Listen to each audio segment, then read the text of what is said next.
Bienvenue sur Haitian Survivors. Non, moi, c'est évangéliste Sadraxius. Moins content d'être que au bon moi une chance encore pour nous capables visiter ensemble, peut-être ou la caille au matin, ou prendre un petit café ou, eh bien, ou bon petit temps ça pour nous faire un petit causer. Ça fait un peu plaisir. Si l'on fait une temps des vidéos ça, il faut plaisir, ou capable de penser avec nos amis, et ou capable de partager vidéo ça avec les amis ça, moi t'as apprécié ça en pile. Ou quand on a étudié depuis quelques semaines, on a parlé de un seul mot, nous a parlé d'un mot, nous l'évangile. Et il y a un pile question nous recevoir. Est-ce que nous vraiment comprenons différence qui gagne entre l'évangile qui n'a ancien alliance là et l'évangile qui n'a nouveau alliance là? Ça, c'est question que nous recevons. Est-ce que l'évangile Nouveau Testament doit différent de l'évangile qui n'a Ancien Testament? Est-ce que vous voyez? C'est-à-dire, l'évangile du Nouveau Testament devrait-il être différent de l'évangile de l'Ancien Testament? Et que l'évangile que Jésus a proclamé est-il vraiment différent de l'évangile annoncé dans l'Ancien Testament? C'est grand pile monde qui gagne en pile confusion, c'est ici. Sommes-nous sûrs de comprendre la différence entre l'évangile de l'Ancienne Alliance et celui de la Nouvelle Alliance? Mot évangile, c'est un mot nous t'ai défini depuis les nous commencé émission ça. Et si vous pas avec nous, moi espérer ou va chercher vidéo ça pour capable comprendre de qui ça n'a parlé. Mais je veux commencer en disant ceci clairement. Moi je veux dire ça avec toute vérité que je n'accuse personne. Et je ne critique aucune église ni aucun individu. Parce que les m'a parlé de la façon que moi parler, il y a des gens qui pensaient moi à parler de l'église de façon qui est négative, point du tout. Ce que je m'apprête à partager vient de la prière. Moi passer des temps à prier, faire ma méditation, et un désir qui est très profond de voir le corps de Christ marcher dans la vérité de l'évangile que Jésus nous a confié à la croix. Et observation que me fait ici aux États-Unis, d'après ce que j'ai observé dans plusieurs églises évangéliques aux États-Unis, je me demande sincèrement si l'Église pour laquelle Jésus-Christ est mort comprend réellement l'Évangile qu'il nous a donné. Ça me dit là, moi dis avec un pile humilité et avec un pile l'amour. Il semble que plusieurs théologiens respectés, des hommes et des femmes que j'honore profondément. Moi, j'ai un peu de respect pour eux. Alors, moi, pas quoi vraiment, M. Sayo a vraiment prêché l'évangile que apôtre yo, par exemple, apôtre Paul, Pierre, ça qui était avec Jésus. Moi, pas quoi, M. Sayo a prêché l'évangile ça. Des hommes et des femmes que j'honore profondément n'ont pas toujours prêché l'évangile comme les apôtres l'ont prêché dans le Nouveau Testament. Oui, il y a des exceptions, bien sûr, il y a des exceptions. L'une d'elles était l'évangéliste Billy Graham, un homme qui a consacré sa vie à proclamer le véritable évangile de Jésus-Christ. Depuis l'homme de Simon, j'ai toujours qu'on a entendu parler de l'évangéliste Billy Graham, qui a prêché l'évangile qui est très puissant, l'évangile du Nouveau Testament. Mais ça passe aujourd'hui à même. Qu'est-ce qui arrive? Nous voyons aussi comment même des leaders sincères peuvent glisser vers un message qui ressemble davantage à l'évangile de l'Ancien Testament. Un évangile centré sur la victoire terrestre. C'est ça, nous voyons aujourd'hui dans tout coin aux États-Unis.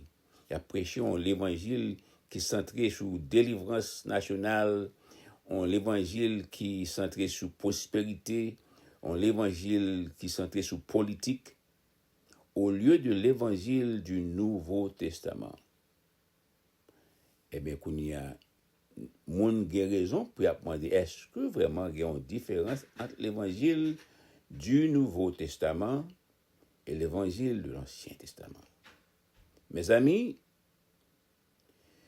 si vous connaissez un chrétien, si vous connaissez un chrétien, ou peut-être, ou capable bien un chrétien tout, si vous connaissez un chrétien, très souvent, autant des chrétiens, ça alors parler avec lui, ils ont fait une petite déclaration, regarde, quand dit, bon Dieu bénou, où ça passe? Jésus est mort pour vos péchés. Ils ont toujours à déclarer, fait des déclarations positives, spirituelles, pour faire sentir que eux-mêmes, c'est chrétiens. Oui, ces affirmations sont vraies, mais avec le temps, les mots religieux, les phrases religieuses peuvent prendre leur force lorsqu'ils deviennent trop familiers. Eh bien, nous devons comprendre bien, est-ce que vraiment l'évangile n'attendait aujourd'hui, est-ce que c'est même l'évangile ça apôtre qui a prêché après le départ de Jésus-Christ? Nous parlait de mots ça déjà. Nous dit l'évangile, ça signifie. Nous expliquer ça. Nous dit en hébreu, comme la Bible est écrite en hébreu dans l'Ancien Testament. L'Ancien Testament est écrit en hébreu. Et nous avons un verbe que les bisères.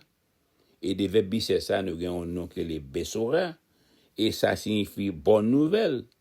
Et puisque le Nouveau Testament est écrit en grec, nous avons l'autre mot qui est l'évangélon.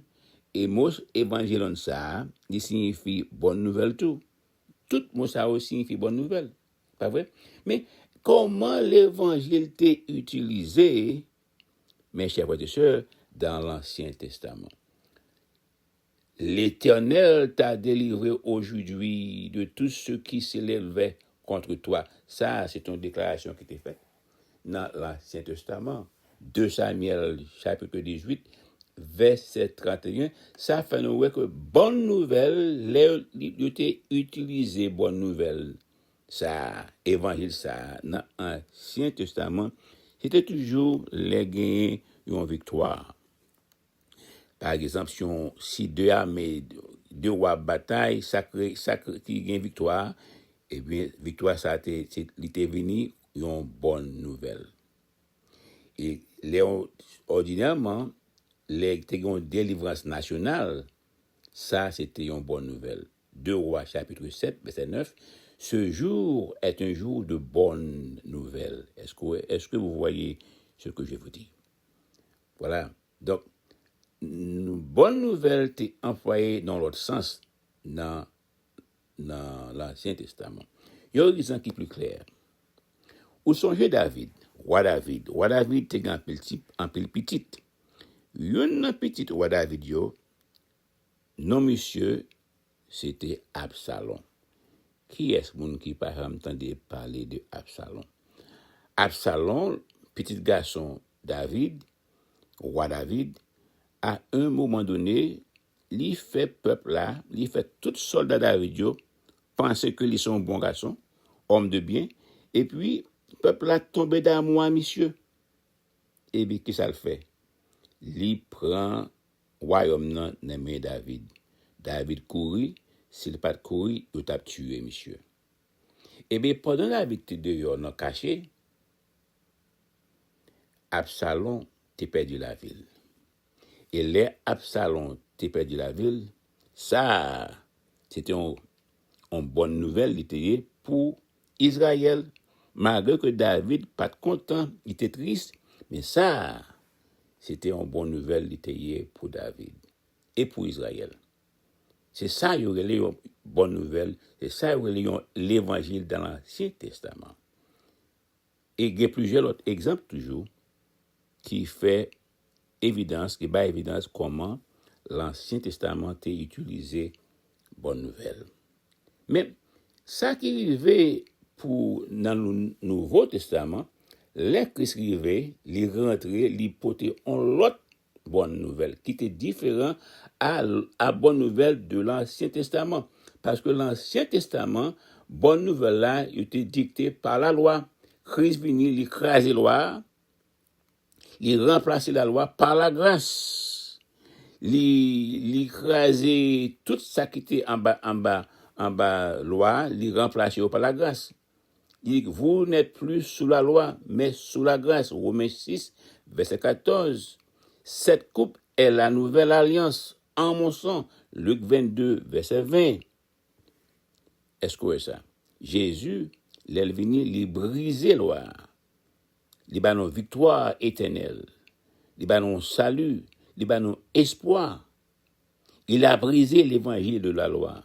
Il a brisé l'évangile politique. Il a brisé l'évangile temporaire. Il a brisé l'évangile de l'ancienne alliance. Il a brisé l'évangile des trois humains. Il a brisé l'évangile des victoires. Et ça fait pour nous. Il nous a donné l'évangile de la grâce. Il nous a donné l'évangile de la joie. Il nous a donné l'évangile de la rédemption. Il nous a espoir. Il nous a donné l'évangile de l'amour, l'évangile de l'espérance, l'évangile du royaume de Dieu. Ça, c'est différence qui existait entre l'évangile de l'Ancien Testament et l'évangile du Nouveau Testament. Est-ce que vous voyez ce que je viens de vous dire? Les Christ venus, les craser puissance Satan, les briser puissance Satan. Et je dis à nous ayons espoir à cause de la mort de Jésus.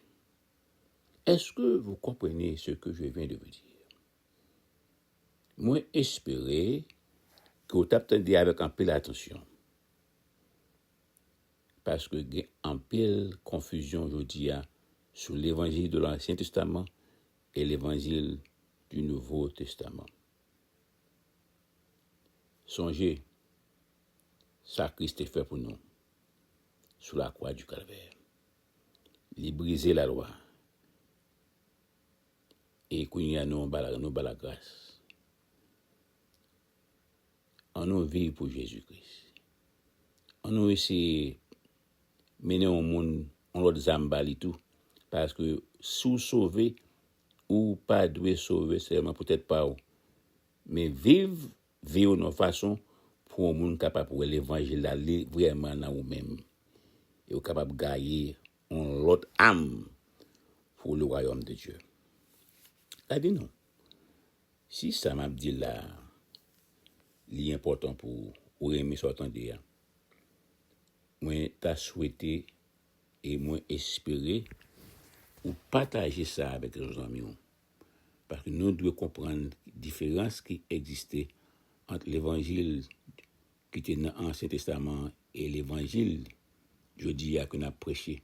L'évangile vivant, ça, nous ne sommes pas capables égoïstes. On nous partage avec frères nous, on nous partage avec sœurs nous, pour que les Christounés nous toutes pas de chance pour aller dans le royaume avec Jésus, pour nous battre gloire.